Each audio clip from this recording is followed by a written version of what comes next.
Salutations à toutes et à tous, bienvenue dans ce nouveau numéro des Vendredis d'Histoire où j'ai décidé de vous lire la fabuleuse histoire du gâteau au chocolat d'Oriane Lallemand, illustrée par Tom Sceau et édité par Gauthier Langros dans la collection Les Petites Histoires du Soir. Alors à votre avis, qu'est-ce qu'il a de particulier ce gâteau au chocolat? Il n'y a qu'un seul moyen de le savoir, c'est d'écouter l'histoire. Il était une fois un dragon qui vivait au fond de la forêt. Depuis des années, il terrorisait les pauvres gens de la contrée et personne, non personne, ne savait comment tout cela finirait. Chaque lundi, les villageois devaient lui apporter à manger.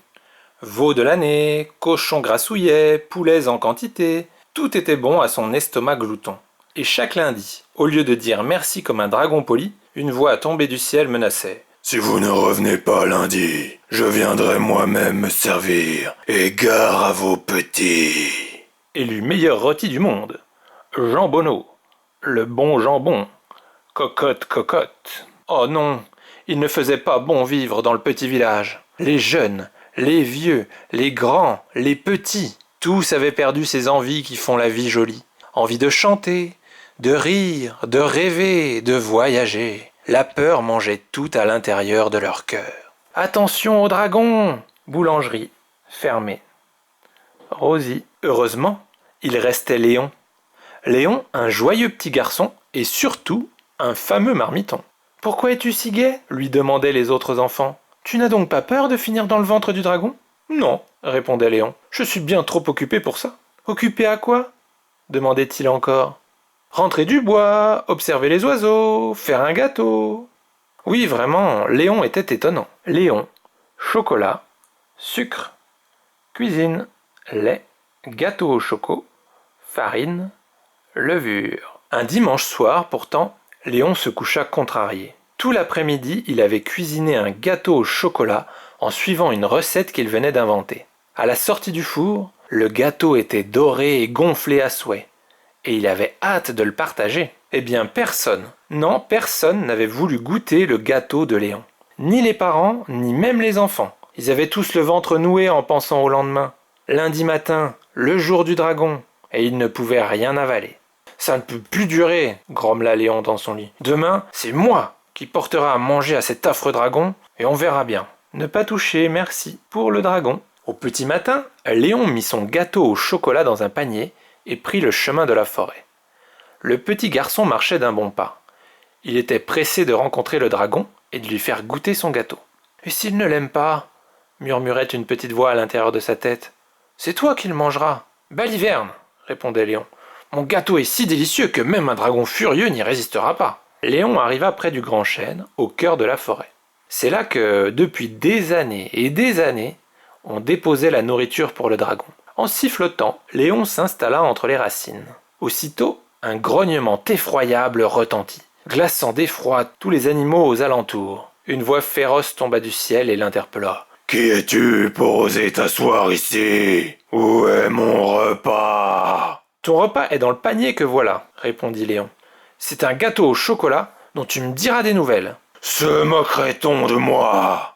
hurla la créature. « Je nous en coupe une part ?» continua Léon sans se démonter. Il y eut un silence au moins aussi effroyable que le grognement de 100 dragons réunis. « Tu n'as pas peur de moi ?» fit enfin la voix. « Non, » répondit Léon. « J'ai juste très faim, mais comme je suis un garçon poli, je t'attends. » Il y eut un bruit de feuilles et de branches brisées et ploc! La bête atterrit lourdement à côté de l'enfant. C'était un dragon violet, un peu grassouillet et pas plus grand qu'un poney. « Tu n'es pas très grand pour un dragon !» commenta Léon en coupant le gâteau. Furieux, le dragon voulut cracher du feu. Il alluma à peine une petite étincelle au bout de son museau. « Très utile pour allumer le four !» rigola Léon. Il lui tendit la moitié du gâteau. Le dragon ouvrit grand le museau et n'en fit qu'une bouchée. Léon, plus gourmet, fit durer le plaisir, dégustant sa part morceau après morceau. C'était à n'en pas douter le meilleur gâteau au chocolat qu'il eût jamais cuisiné. « Un vrai délice !» fit la bête en soupirant de plaisir. « Où sont les autres gâteaux ?»« Il n'y en a pas d'autres, » répondit Léon. « Mais si tu te tiens tranquille, je veux bien revenir un autre jour. » Le dragon gonfla ses écailles et hurla. « Si tu ne reviens pas lundi, je viendrai moi-même me servir, et gare à toi, petit !»« Oula, avec moi ça ne marche pas comme ça, » répondit Léon. « Si tu veux avoir encore du gâteau au chocolat, voici mes règles. Règle numéro 1, on est poli, on dit s'il te plaît et merci. Règle numéro 2, on arrête de terroriser tout le monde et on devient un gentil dragon.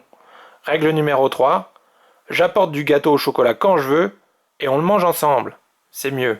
Le dragon regarda Léon avec des yeux ronds. Ce garçon était décidément très culotté.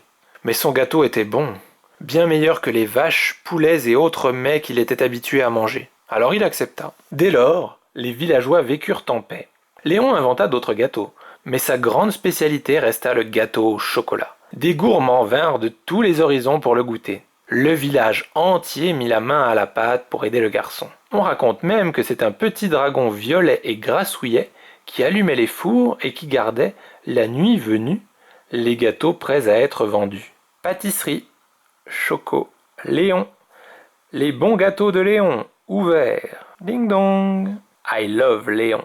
Peu à peu, la recette du fabuleux gâteau au chocolat de Léon se répandit. On se la répétait de mère en fille. On la confiait à un amoureux. On la partageait avec un ami. Tant et si bien qu'on en mange encore aujourd'hui. Pour reconnaître le gâteau au chocolat de Léon, ce n'est pas compliqué. C'est juste le meilleur que vous ayez jamais mangé. Fin. Léon. La recette du fabuleux gâteau au chocolat. 5 œufs. Pour un gâteau plus fondant, ne mettre que 3 œufs. 100 g de sucre. 200 g de chocolat. Pour un gâteau très chocolat, choisir un chocolat fort en cacao. 60 g de beurre demi-sel. Oui, demi-sel. 2 cuillères à soupe de farine. 1.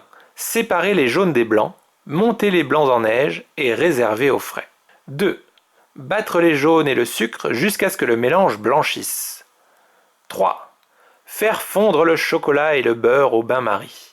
Quand le mélange est fondu, ajoutez 3 cuillères à soupe d'eau bouillante et bien délayer. C'est le grand secret. 4. Réunir le mélange jaune d'œuf, sucre et le mélange chocolat-beurre. 5. Ajouter la farine et mélanger doucement pour éviter les grumeaux. 6. Incorporer délicatement les blancs en neige. 7. Verser dans un moule et faire cuire à four chaud 18-20 minutes à thermostat 6. 8. Bien lécher la cuillère et le saladier. 9. Lorsque le gâteau est cuit, démouler et laisser refroidir. N'oubliez pas de remercier Léon en dégustant ce gâteau si fabuleusement bon. Lait Léon, chocolat, chocolat. Enfin, alors ça vous a plu? Vous avez vu, c'est grâce à ça qu'aujourd'hui, on peut se régaler de bons gâteaux au chocolat, tout simplement parce que la recette de Léon s'est partagée au fil du temps pour arriver jusqu'à nous. D'ailleurs, et ça c'est plutôt chouette, on a la recette en bonus à la fin de l'histoire que je vous ai lue. Donc comme ça peut vous permettre, si vous avez le temps et l'envie, pourquoi pas, de réaliser ce fabuleux gâteau au chocolat pour vous et vos proches. Donc moi j'avoue que le chocolat et notamment les gâteaux au chocolat, ça fait partie de mes péchés mignons. Donc j'ai vraiment hâte d'essayer cette recette et de voir ce que ça donne. Donc voilà, sur ces bonnes paroles, il ne me reste plus qu'à vous souhaiter une excellente journée, un excellent week-end et je vous dis à la semaine prochaine pour une nouvelle Vendredi Histoire. Salut!